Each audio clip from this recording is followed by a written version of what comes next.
is Dr. Lyle Jones, Editor-in-Chief of Continuum, the premier topic-based neurology clinical review and CME journal from the American Academy of Neurology.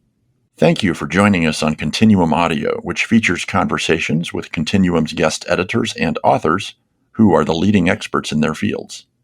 Subscribers to the Continuum Journal can read the full article or listen to verbatim recordings of the article and have access to exclusive interviews not featured on the podcast. Please visit the link in the episode notes for more information on the article, subscribing to the journal, and how to get CME.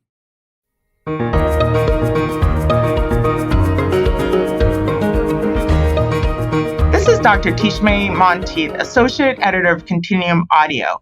Today I'm interviewing Dr. Divyanshu Dubey about his article on autoimmune neuromuscular disorders associated with neural autoantibodies, which is part of the August 2024 Continuum issue on autoimmune neurology. Welcome to the podcast. How are you? Hi, Dr. Monteith. Thank you for inviting me to be a part of this podcast. I'm doing well. Well, why don't you introduce yourself to the audience and call me Tisha? I'm Divyanshu Dubey. Please call me Div. I'm one of the autoimmune neurology consultants here at Mayo Clinic, Rochester. I'm an associate professor of neurology as well as lab medicine and pathology. My responsibilities here are split partly seeing patients, primarily patients with autoimmune disorders, including neuromuscular disorders. And then 50% of my time, or actually more than 50%, I spend in the lab, either doing research on these autoimmune disorders or reporting antibodies in a clinical setting for various antibody panels which Mayo Neuromuscular Lab offers. That's a nice overlap of subspecialty area. How did you get into this work? I think a lot of it was sort of by chance. Meeting the right people at the right time was the main sort of motivation for me. Initially, I trained in India for my medical school and didn't really got much exposed to autoimmune neurology in India. I think our primary concern in my training was sort of treating TB meningitis and cerebral malaria. That was my exposure to neurology, including stroke and some epilepsy cases. As a part of application for USMLEs and coming here to residency, I did some externships, and one of the externship was at Memorial Sloan Kettering Cancer Center. And that's when I worked a few weeks with Dr. Posner and got introduced to the idea of paraneoplastic neurological syndrome, working with him. And that sort of started this, I wouldn't call it vicious cycle, but my interest in the area of autoimmune neurology and paraneoplastic neurological disorders, which subsequently was refined further through residency and fellowships. That's interesting. I actually rotated through, I did an externship also at Sloan Kettering, and I had a clinic with Dr. Posner, and I thought at the time he was such a rock star. And I took a picture with him, and I think he thought I was insane. And I didn't go into autoimmune neurology. So, interesting pathways, right? Yes. And I think he's inspired many, many people, and I sort of trained a lot of them as well. So why don't you tell us what you set out to do when writing this article? So I think given my background and training in various subspecialties of neurology, I was sort of formally did fellowships in autoimmune neurology as well as neuromuscular medicine. One of the niche areas I focus on is in my clinical practice as well as in my sort of lab work is autoimmune neuromuscular disorders. And that too specifically autoantibodies and their clinical utility for autoimmune neuromuscular disorders. So that's what I wanted to focus on in an article. When I was invited to write an article on autoimmune neuromuscular conditions in general, I thought it was very difficult to pack it all in one chapter or one article. So I narrowed my focus or tilted my focus towards antibody positive disorders and trying to understand how we as neurologists can firstly sort of identify these conditions, which may end up being antibody positive. And then on the other hand, once we get these antibody results, how we can find the utility in them or find them useful in taking care of our patients. At the same time, I also want to kind of highlight that these antibodies are not perfect. They do have certain limitations. So that's another thing I sort of highlighted in the article. So why don't we just start with a very broad question? What do you believe the role of autoantibodies is in the workup of neuropathies and then neuromuscular disorders. Obviously, when we think of myasthenia gravis, but there's some presentations that you may not necessarily think to first order autoantibody tests. So, what is the role and where does it fit in the paradigm? I think it's extremely crucial and it's evolving as time goes on and it's becoming more and more clinically relevant.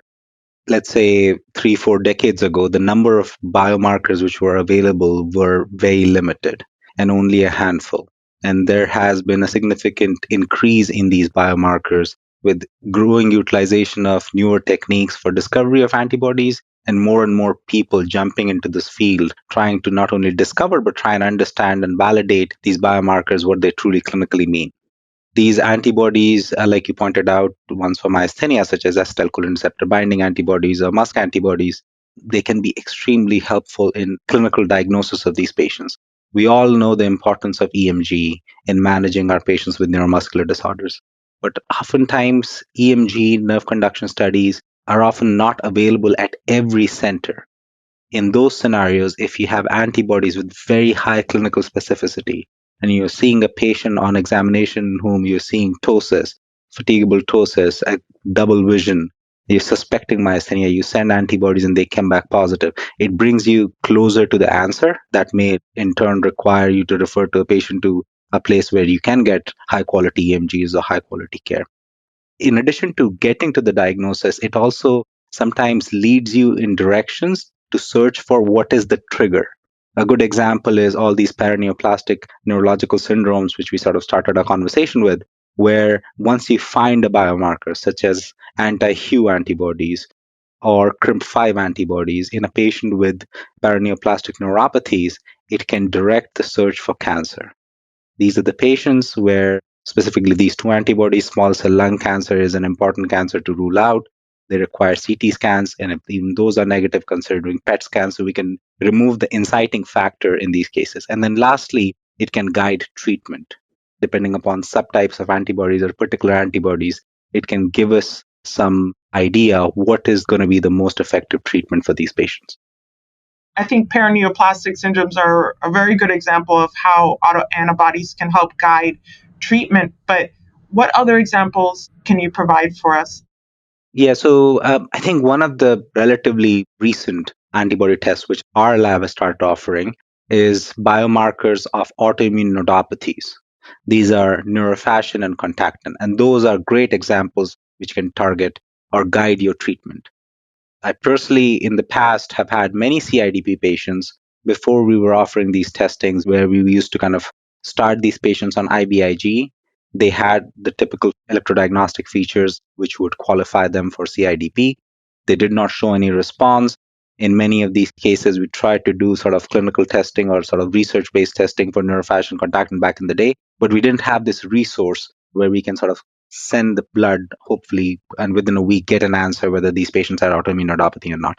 Having this resource now, in some of these cases, even before starting them on IVIG, knowing that test result can guide treatments such as considering plasma exchange up front as a first line therapy, followed by rituximab or B cell depleting therapies, which have been shown to be extremely beneficial in these conditions.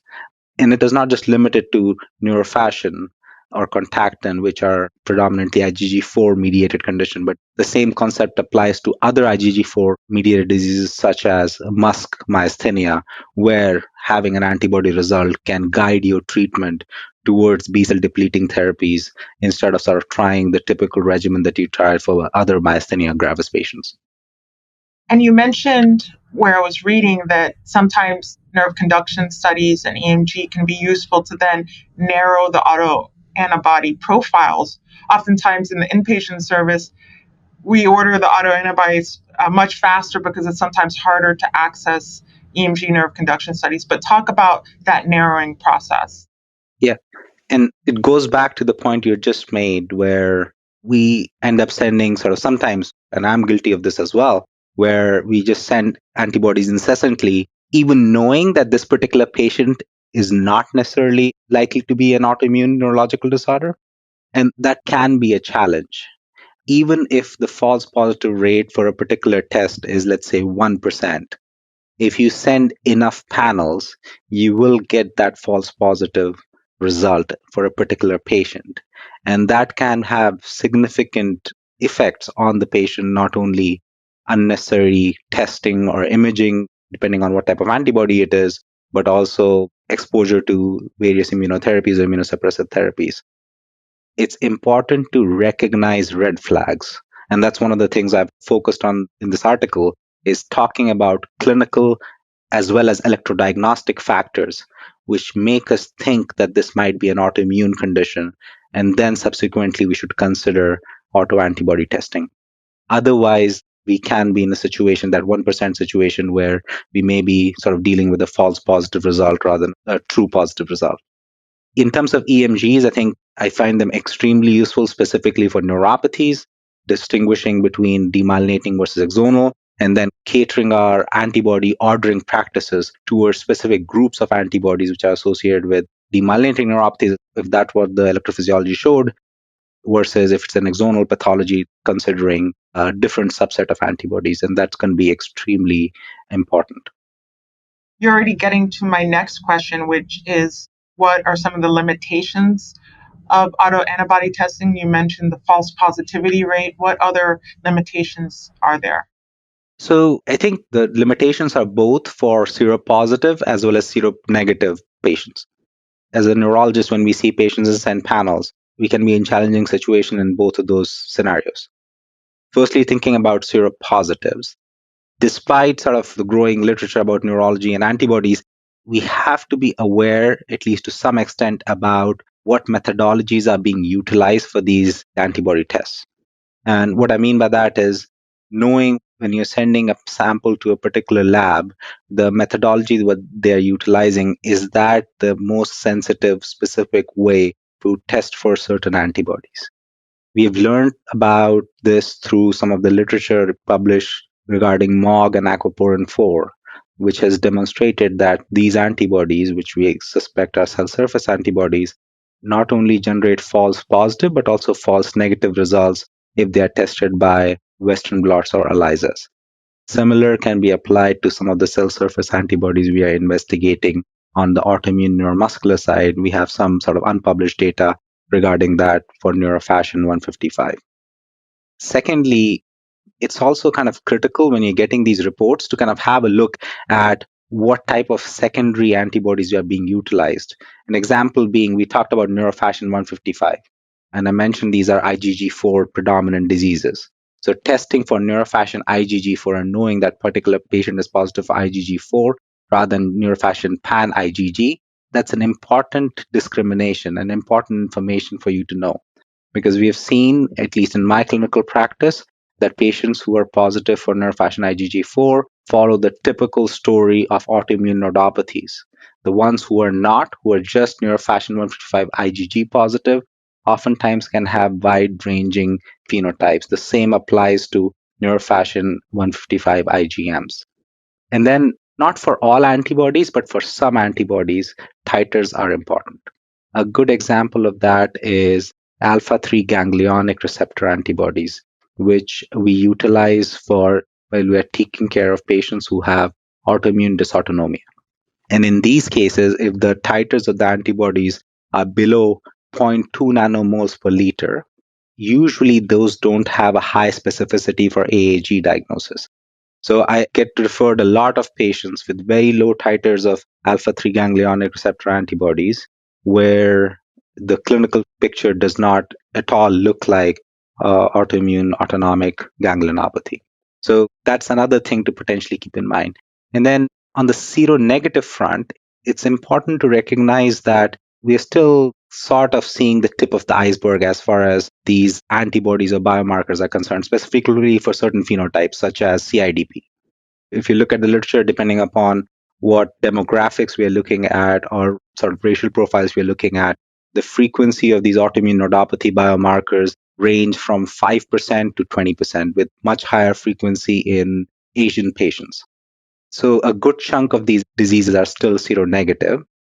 In the scenario where you have a very high suspicion for an autoimmune neuromuscular disorder, specifically, we'll talk about neuropathies because that's where we utilize tissue immunofluorescence staining. on neural tissues, I recommend people to potentially touch base with that tertiary care lab or that referral lab to see if they have come across some research-based antibodies which are not clinically validated, which can give you some idea, some additional supportive idea that what you're dealing with is an autoimmune neuromuscular disorder. So we have to keep the limitations of some of these antibody panels and antibody tests in mind for both positive as well as negative results. So you've already given us a lot of good stuff about titer, seronegativity, and false positive rates. And, also looking at the clinical picture when ordering these tests utilizing EMG nerve conduction studies. Give us a major key point that we can't not get when reading your article. I think the major key point is we are neurologists first and serologists later. Most of these patients, we have to kind of evaluate them clinically and convince ourselves, at least partly, that this might be an autoimmune neuromuscular disorder before sending off these panels. Also, I find it useful to narrow down the phenotype, let's say in a particular neuropathy or a muscle disease or a hyperexcitability syndrome. So I have a core group of antigens, or autoantibodies, which I'm expecting and making myself aware of. Things beyond that will raise my antenna of potentially, is this truly relevant? Could this be potentially false positive? So clinical characterization upfront, phenotypic characterization upfront, and then utilizing those antibody results to support our clinical decision making and therapeutic decision making is what I've tried to express in this article. And what is something that you wish you knew much earlier in your career? It's a very challenging field, and it's a rapidly evolving field where we learn many things nearly every year. And sometimes we learn things that were previously said were incorrect, and we need to kind of work on them. A good example of that is initial reports of voltage gated potassium channel antibodies. So, back in the day when I was actually in my medical school and subsequently in my residency, voltage gated potassium channel antibodies were closely associated with autoimmune neuromyotonia or autoimmune peripheral hyperexcitability syndromes. Now, over time, we have recognized that only the patients who are positive for LGI1 or Casper2 are the ones who truly have autoimmune neuromuscular disorders or even CNS disorders. The voltage gated potassium channel antibody by itself, without LGI1 or Casper2, truly doesn't have a very high specificity for neurological autoimmunity. So that's one example of how even things which were published were considered critical thinking or critical knowledge in our field of autoimmune neuromuscular disorders has evolved and has sort of changed over time. And again, the new antibody is another area where nearly every year something new pops up. Not everything truly stands the test of time, but this keeps us on our toes. And what's something that a patient taught you? I think one of the things with every patient interaction I recognize is being autoimmune neurologists, we tend to focus a lot on firstly diagnosis and secondly immunotherapy. But what I've realized is symptomatic and functional care beyond immunotherapy in these patients who have autoimmune neurological disorders is as important, if not more important. That includes care of patients involving our colleagues from physical medicine and rehab in terms of exercise regimen for these patients as we do immunotherapies, potentially getting a plan for management of associated pain, and many other factors and many other symptoms that these patients have to deal with secondary to these autoimmune neurological conditions. I think that's really well said because we get excited about getting the diagnosis and then getting the treatment. But that long term trajectory and quality of life is really what patients are seeking. Yeah. And as you pointed out, most of the time, especially when we are in an inpatient service, or even when we are seeing the patients upfront, outpatient, we are seeing them sometimes in their acute phase or at their disease nadir. What we also have to realize is what are the implications of these autoimmune neurological conditions in the long term or 5 years down the line? And that's one of the questions patients often ask me, and how this can impact them even when the active immune phase has subsided. And that's something we are actively trying to learn about. So tell me something you're really excited about in your field.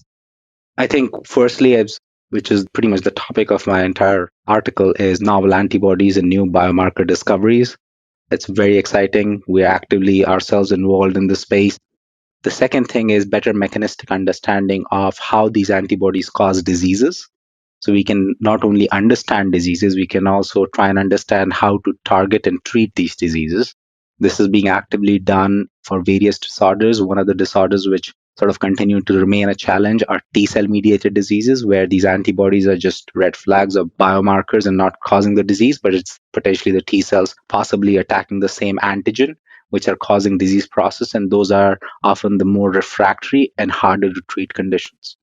I'm hoping that with some of the work done in other fields, such as rheumatology or endocrinology for type 1 diabetes, we're able to learn and apply the same in the field of autoimmune neurology and autoimmune neuromuscular medicine. And then the final frontier is developing therapies which are antigen specific, where you have discovered that somebody has a particular antibody. And if that antibody is pathogenic, can I just deplete that antibody, not necessarily pan depleting the immune system? And there is some translational data, there is some animal model data in that area, which I find very exciting and will be extremely helpful for many of my patients. So very personalized, targeted therapies. Correct. Without having all the side effects we all have to kind of take care of in our patients when we start them on, let's say, cyclophosphamide or some of these really, really significantly immunosuppressive medications. Well, thank you so much. I learned a lot from reading your article to prepare for this interview, but also just from talking to you. And it's clear that you're very passionate about what you do and very knowledgeable as well. So thank you so much. Thank you so much. Thank you for inviting me to do this. And thank you for inviting me to contribute the article. Today, I've been interviewing Dr. Divyanshu Dubey, whose article on autoimmune neuromuscular disorders associated with neural autoantibodies appears in the most recent issue of Continuum on autoimmune neurology. Be sure to check out Continuum audio episodes from this and other issues. And thank you to our listeners for joining us today.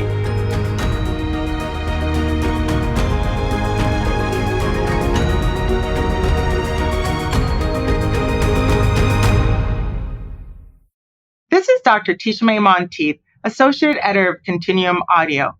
If you've enjoyed this episode, you'll love the journal, which is full of in-depth and clinically relevant information important for neurology practitioners. Use the link in the episode notes to learn more and subscribe. AAN members, you can get CME for listening to this interview by completing the evaluation at continpub.com/audio CME. Thank you for listening to Continuum Audio.